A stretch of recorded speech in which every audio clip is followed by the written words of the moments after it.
বিউটিছ kitchen চেনেলটোলৈ আপোনালোক সকলোকে মই পুনৰবাৰ স্বাগতম জনাইছোঁ।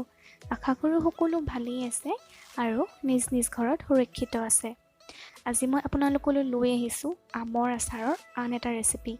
এই আচাৰবিধক আপোনালোকে আমৰ ভাৰ্বা আচাৰ বুলিও ক'ব পাৰে বা ষ্টাফ মেংগো পিকল। কাৰণ মই আমৰ যিখিনি মছলা আচাৰৰ কাৰণে লোৱা সেই মছলাখিনি মই আমটো দুফাল কৰি লৈ বা টুকুৰা টুকুৰ কৰি লৈ মাজত এনেকৈ ভৰাই দিম, মানে ষ্টাফিং কৰি দিম বা ভাৰ্বা হিন্দীত হ'লে সেইটো হ'ব আমৰ ভাৰ্বা আচাৰ। ঠিক আছে, তেনেহ'লে আশা কৰোঁ আপোনালোকে আজিৰ ৰেচিপিটো ভাল পাব আৰু নিশ্চয় এবাৰ বনাই চাব। আৰু ব'লক আজি ৰেচিপিটো চাই লওঁ কি কি লাগে।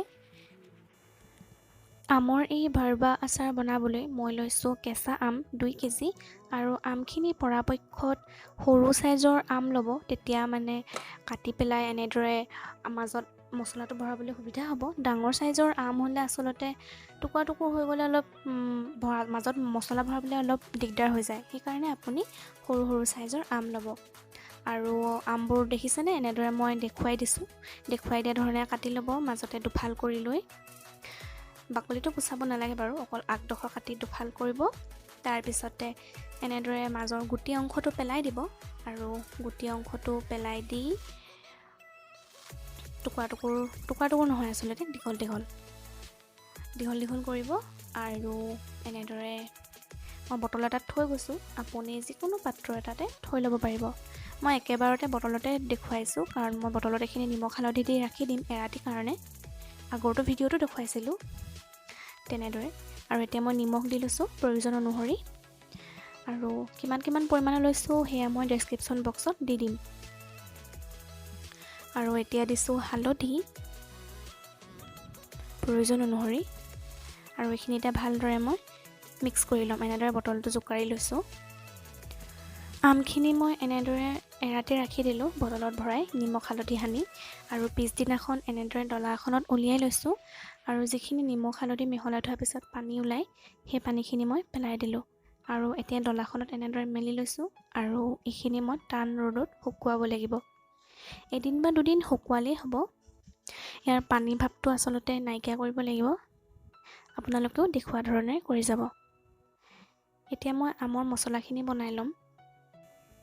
এয়া মই লৈছোঁ চফ, আৰু এইখিনি এটা ধুনীয়া গোন্ধ ওলোৱালৈকে ভাজি ল'ব লাগিব। আৰু এতিয়া মই ইয়াত জিৰাও দি দিম। পৰিমাণখিনি মই একেবাৰতে ডেছক্ৰিপশ্যন বক্সত লিখি দিম, আৰু এনেদৰে স্ক্ৰীনতো তলত দি দিম বাৰু। এইখিনি ভালদৰে ভাজি পেলাই বাতি এটাত ৰাখি দিছোঁ। গোটেইখিনি মছলা একেলগে ভাজিলে আচলতে কিছুমান দেৰি যাব, কিছুমান ভালদৰে গৰম নহ'ব, সেইকাৰণে এটা এটাকৈ ভাজিছোঁ। এইখিনি ধনিয়া, আৰু এতিয়া মই ইয়াত দিলোঁ মেথি গুটি। ধনিয়াকেইটা 10 ছেকেণ্ডমান লৰাই লোৱাৰ পিছত, আৰু ইয়াত মই এতিয়া দিছোঁ ক'লা সৰিয়হ। এইখিনিও ভালদৰে লৰাব লাগিব অকণমান ফুটি উঠালৈকে। আৰু এতিয়া মই ইয়াত দিলোঁ বগা সৰিয়হ বা হালধীয়া সৰিয়হ, যি বুলি কয় আৰু। ক'লা সৰিয়হ বগা সৰিয়হ মই দুয়োটা ব্যৱহাৰ কৰিছোঁ। আপোনালোকে যিকোনো এবিধ মছলা ব্যৱহাৰ কৰিলেও হ'ব। এইখিনিও ভাজি লৈ মই বাতি এটাত ৰাখি দিলোঁ। এইবাৰ লৈছোঁ মই শুকান জলকীয়া, তেজপাত আৰু এডোখৰ দীঘল ডালচেনি, আৰু এইখিনিও এতিয়া মই ভালদৰে ভাজি ল'ব লাগিব এটা ধুনীয়া স্মেল অহালৈকে। এইখিনিও ভাজি হৈ গ'ল। এতিয়া মই বাতি এটাত ৰাখি দিছোঁ ঠাণ্ডা হ'বলৈ, যিহেতু মই মিক্সিত পিচিম সেইকাৰণে। আৰু জলকীয়া ঠাৰিবোৰ গুচাই ল'ব, ঠাৰিৰে সৈতেতো দিব নোৱাৰি, হয়নে? যদি আপোনালোকে খুন্দুনাত পিছে বা পটাত পিছে, তেনেহ'লে আপুনি গৰমে পিচি ল'ব পাৰিব। যিহেতু মই মিক্সিত পিচিম সেইকাৰণে গৰমে দি নিদিওঁ, নহ'লে মিক্সিটো বেয়া হোৱাৰ চান্স থাকে। এয়া মই মছলাখিনি পিচি ল'লোঁ, লগতে জলকীয়া গুড়িখিনিও দুইখিনি এনেকৈ দেখুৱাই দিছোঁ আপোনালোকক। এবাৰ মছলাখিনি পিচি ল'লোঁ, এবাৰ জলকীয়া গুড়িখিনি এবাৰকৈ পিচিলোঁ। মিক্সিটোত নোজোৰে যিহেতু, সেইকাৰণে। আৰু এইখিনি মই এতিয়া ব্যৱহাৰ কৰিম। এতিয়া মই ইয়াত দিলোঁ হিং, এয়া আধা চামুচ হ'ব। আৰু এইখিনি মছলা ক'লা জিৰা, মানে কালজিৰা যিটো, সেইটো দিলোঁ। আৰু আগৰে মোৰ মছলা অকণমান ৰৈ গৈছিলে, মানে যিটো গোটা মছলা আগৰ আমৰ আচাৰ ৰেচিপিটোত মই দেখুৱাইছিলোঁ, সেই মছলাখিনি, সেই মছলাৰ অকণমান ৰৈ গৈছিলে, সেইখিনিও মই দি দিলোঁ। আৰু মই এতিয়া ইয়াত মিঠাতেল দিছোঁ, কেঁচা মিঠাতেল। আৰু এই মছলাখিনি মানে ভালদৰে মিক্স কৰি ল'ব লাগিব যাতে আমৰ আচাৰত ভালদৰে লাগি ধৰে, নহ'লে এনেকৈ শুকান শুকানকৈ দিলে এৰি যাব সেইকাৰণে। আৰু এতিয়া মই ইয়াত দিছোঁ নিমখ সোৱাদ অনুসৰি। এই আচাৰত মই কেঁচা মিঠাতেল ব্যৱহাৰ কৰিম, পকা মিঠাতেল ব্যৱহাৰ নকৰোঁ, কাৰণ কেঁচা মিঠাতেল দিলে গোন্ধটো বহুত ভাল লাগে। আৰু যিহেতু এইটো আমৰ ভৰৱা আচাৰ সেইকাৰণে এনেদৰে দিলে বহুত টেষ্টি হয়। আৰু এয়া মই 2 দিন শুকুৱাই ল'লোঁ ৰ'দত এইখিনি আমখিনি, আৰু এতিয়া দেখুৱাই দিয়া ধৰণে ভৰাই যাম। আমখিনি কিন্তু শুকান হ'ব লাগিব দেই, পানী লাগি থাকিব নালাগিব, নহ'লে আচাৰ বেয়া হ'ব। এইবিধ আচাৰ দেখিছেনে, মিঠাতেল সানি এনেদৰে গোটেইখিনি মিক্স কৰি ল'লোঁ কাৰণে মছলাখিনি এতিয়া আমত ভালদৰে লাগি গৈছে। দেখুৱাৰ ধৰণে আপোনালোকেও কৰি যাব। এনেদৰে গোটেইখিনি আম মই মছলা সানি ৰাখি ল'ম, তাৰপিছতে বটলত ভৰাম। এতিয়া মই মছলা সানি লৈছোঁ, সানি পেলাই এটা এটাকৈ ৰাখি গৈছোঁ এখন ট্ৰেত। মছলাটো ভালদৰে অলপ হেঁচি হেঁচি দিব আমত, তেতিয়াহে লাগি ধৰি থাকিব, নহ'লে এৰি যোৱাৰ চান্স থাকে। দেখিছেনে মই কেনেদৰে হেঁচি হেঁচি দিছোঁ, তেনেদৰে দিব। এনেদৰে মই ট্ৰে এখনত ৰাখি গৈছোঁ।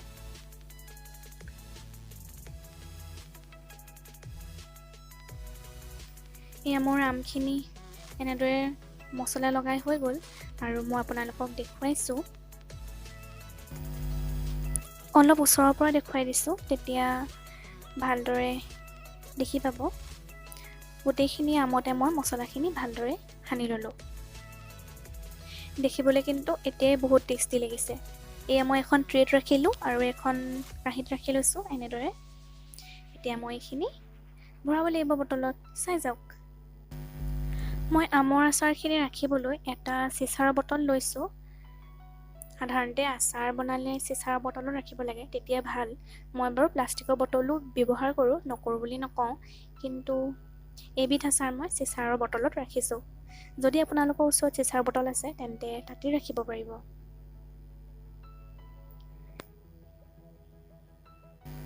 যিহেতু মোৰ মছলা লগোৱা আমখিনি বটলত ভৰাই হৈ গ'ল, এতিয়া মই ইয়াত দিছোঁ ভিনেগাৰ, আৰু মই লৈছোঁ এপল চিডাৰ ভিনেগাৰ। আপোনালোকে যিকোনো ভিনেগাৰ ব্যৱহাৰ কৰিব পাৰিব। মোৰ ওচৰত এই ভিনেগাৰবিধ আছে, সেইকাৰণে মই এইবিধ ভিনেগাৰ দিছোঁ। আৰু এই ভিনেগাৰ মই 3 চামুচ দিলোঁ ডাঙৰ চামুচ এখনেৰে। আৰু এয়া লৈছোঁ ৰেড চিলি 2 পেকেট লৈছোঁ, যিটো দুটকীয়া পেকেট পায় সেই তাৰ 2 পেকেট। আৰু এই চিচাৰ বাতিটো দেখিছে ন, এই বাতিটোতে 1 বাতি মই মিঠাতেল লৈ লৈছোঁ। এতিয়া মই এইখিনি চামুচ এখনৰ সহায়ত মিক্স কৰি দিম, যাতে ৰেড চিলিৰ কাৰণে আচাৰখিনি দেখিবলৈ ধুনীয়া কালাৰ এটা আহে। যদি আপোনালোকে জ্বলা খাই বেয়া পায় আৰু ঘৰত সৰু ল'ৰা ছোৱালী আছে, তেনেহ'লে কাশ্মীৰী ৰেড চিলিটো ব্যৱহাৰ কৰিব পাৰিব। আৰু শুকান জলকীয়া যে দিছিলোঁ, সেই জলকীয়াটো নিদিবও পাৰে। দেখিছেনে বাৰু, দেখিবলৈ কিমান ধুনীয়া লাগিছে। মই কিন্তু কেঁচা মিঠাতেল লৈছোঁ, আপোনালোকে ইচ্ছা কৰিলে পকা মিঠাতেল দিব পাৰে, কিন্তু কেঁচা মিঠাতেল দিলে গোন্ধটো ধুনীয়া লাগে, মানে নাকত ধৰা যিটো বুলি কয় তেনেকুৱা।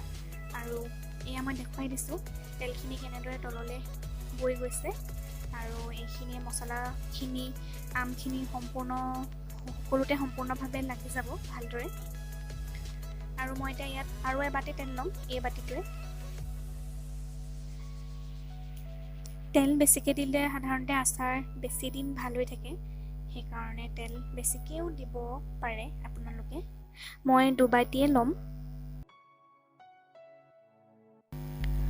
এয়া মই আকৌ তেল দি দিলোঁ, আৰু এইখিনিও ভালদৰে মিক্স হ'বলৈ দিছোঁ। আটাইখিনি হৈ যোৱাৰ পিছত মই বটলটো অলপ জোকাৰি দিম, যাতে ভালদৰে গোটেইখিনি মিহলি হৈ যায়।